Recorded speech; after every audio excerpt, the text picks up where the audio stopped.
दोस्तों मैं आज आपको कुछ चीज़ें बताने वाला हूँ, चाहे तो आप उसको अपनी पढ़ाई से रिलेट कीजिए, आप अपने एग्जामिनेशन से रिलेट कीजिए। आपको टॉपर बनना है तो आपको कोई नहीं रोक सकता। पढ़ाई के लिए आप शॉर्ट टर्म और लॉन्ग टर्म गोल ज़रूर बनाएं। शॉर्ट टर्म और लॉन्ग टर्म का गोल का मतलब ये है दोस्तों कि अगर मान लीजिए अगर आपके कुछ ही दिनों में अगर आपके एग्जामिनेशन है तो आप उसके हिसाब से पैटर्न तैयार कीजिएगा पढ़ने का। और अगर मान लीजिए अगर आपका साल में है या आपके 6 महीने बाद एग्ज़ाम से, तो आप उसके हिसाब से आप अपने जो भी पढ़ाई का पैटर्न आप उसके हिसाब से पहले अपने गोल को तैयार कीजिएगा। तो ये जो पढ़ाई के लिए शॉर्ट टर्म और लॉन्ग टर्म, ये दोनों चीज़ें सबसे पहले आप ध्यान में रखिएगा आपको करना क्या है। देखिए कई बार ऐसा होता है कि हम सिलेबस पढ़ते हैं लेकिन हम लोग क्या करते हैं कि हम उन चीज़ों को भी पढ़ लेते जो ज़रूरी नहीं है। और कई बार क्या होता है कि हम जिन चीज़ों को ज़रूरी होता है उनको हम ज़रूरी मानते नहीं हैं। मान लीजिए अगर 5 सब्जेक्ट हैं आपके, अगर आप सिर्फ 3 ही सब्जेक्ट में ज़्यादा ध्यान दे रहे हैं तो 2 सब्जेक्ट में भी आपको ध्यान देना पड़ेगा, नहीं तो आपको मार्क्स नहीं आएंगे।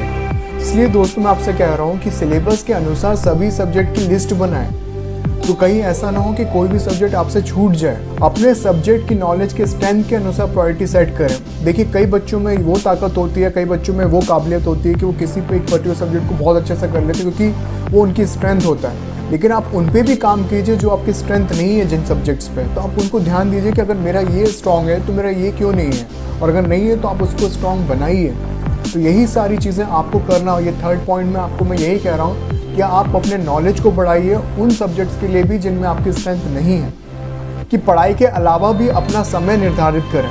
देखिए पढ़ाई ज़रूरी है, लेकिन अगर आप 24 घंटे या 20-20 घंटे अगर आप पढ़ते रहेंगे, ध्यान रखिएगा कि वो भी एक प्रॉब्लम है। तो आप जो भी चीज़ करें, हर चीज़ को एक टाइम दें। हर रोज़ किए गए जाने वाले एक्टिविटी के लिए एक चेक शीट बना लें। देखिए मैं आपको बताना चाहूँगा, आप अपने कोचिंग्स में जाते हैं, अपने स्कूल्स में जाते हैं, आप ऑनलाइन एक्टिविटीज़ आपके टीचर्स आपको करवाते होंगे, तो उसको भी ध्यान दीजिए। आप मान लीजिए उन्होंने कोई एक्टिविटी दी है तो मतलब समझिए कि वो कुछ ना कुछ इंपॉर्टेंट चीज़ ज़रूर होगी, और अगर नहीं है तो आप अपने टीचर से पूछिए क्या मैं इसकी तैयारी करूं। तो दोस्तों आप इन सब चीज़ों को लेकर एक चेकलिस्ट बना लें कि ये जो एक्टिविटीज़ है आपकी पढ़ाई के लिए कितना ज़्यादा यूज़फुल है। कि हर दिन रिवीजन ज़रूर करना चाहिए, उस रिवीजन का भी एक समय निर्धारित करें। दोस्तों मैं आपको बताना चाहूँगा कि अगर आप कोई भी एक बड़ा सा जो आंसर है अगर आप उसको याद करना चाहते हो तो मैं तो कहूँगा कि आप उसको रेगुलर पढ़ रही है। इवन अगर आप संडे को भी कोई गैप रखते तो ना रखिए, लेकिन आप रेगुलर पढ़ लिए बस उसको, आपको एक दिन ऐसा होएगा कि वो आंसर जो है वो आपको याद हो जाएगा। इसलिए ये ज़रूरी है दोस्तों कि आप रोज़ उसका रिवीजन करें। अच्छी नींद को भी अपने शेड्यूल में डालें और हर दिन एक अच्छी नींद लें। आप रात भर पढ़ रहे हो लेकिन आप अपनी सेहत पे ध्यान नहीं दे रहे हो। लेकिन दोस्तों मैं आपको बता रहा हूँ, आपको अपने दिमाग को भी शांत रखना पड़ेगा। आप जितने अच्छे आप नींद देंगे, आप अपने आप को शांत करेंगे, आप अपने आप को समझेंगे, आप उतने अच्छे से पढ़ाई कर सकते हैं। दोस्तों कि अपने पढ़ाई करने के तरीक़ों को समझें और उसे सुधार करें। जैसे मैंने आपको दोस्तों कहा कि 5 सब्जेक्ट हैं आपने 3 पे ध्यान दे दिया, 2 पे ध्यान नहीं दिया, तो आप वो 2 पे बड़े ध्यान दीजिए। आप एनालाइज कीजिए कि मैं किन में कमज़ोर हूँ, किन सब्जेक्ट्स में कमज़ोर हूँ। अपनी पढ़ाई के महत्व को समझें। आप ये जानना ज़रूरी है कि अगर आप पढ़ाई कर रहे हैं तो क्यों कर रहे हैं और उसका इम्पोर्टेंस क्या है। और अगर आप चाहें तो आप उसका एग्जाम्पल भी देख सकते हैं, उन लोगों को देख सकते हैं अगर जो लोग पछताते हैं कि उनके मार्क्स अगर वो पढ़ लेते तो और अच्छे आ जाते हैं। दोस्तों कि अगर आप मार्क्स लाते हैं तो ये आपका कॉन्फिडेंस लेवल ऊंचा करता है। तो दोस्तों आप अपने कॉन्फिडेंस लेवल को हमेशा बनाए रखिएगा। अब मैं आपको एक ऐसे पॉइंट की तरफ लेके चलता हूँ जहाँ आपको थोड़ा सुकून मिलेगा।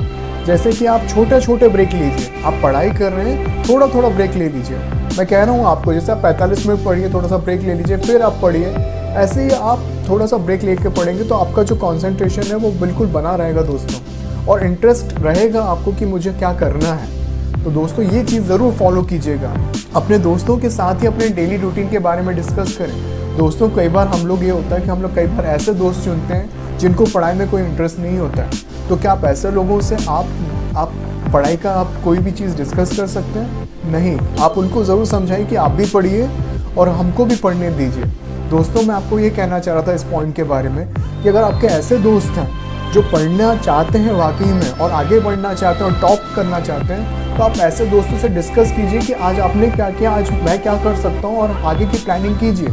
ये सारी की सारी चीज़ें आपको बहुत काम आएगी दोस्तों। और यही जो सारे पॉइंट्स मैंने आज आपको बताए हैं, आप सबको मैं बताना चाहूँगा कि जो भी कोई चीज़ किसी भी चीज़ की तैयारी कर रहा है वो सारी चीज़ें इन चीज़ों को फॉलो कर सकता है। आपको कोई चीज़ करने की ज़रूरत नहीं है, एक्स्ट्रा कोई रॉकेट साइंस नहीं है, सिर्फ आप इस पर ध्यान दीजिएगा सारे पॉइंट्स को। ठीक है दोस्तों, चलिए हम आगे बढ़ते हैं। मैं आपको कुछ ऐसे पॉइंट्स बताऊंगा, कुछ ऐसी चीज़ें बताऊंगा आपको कि जिससे आपको पढ़ाई के लिए अगर आप टाइम टेबल सेट करते हैं तो आपको क्या फ़ायदे मिलेंगे। तो मैं चाहता हूँ कि आप वो खुद पढ़िएगा।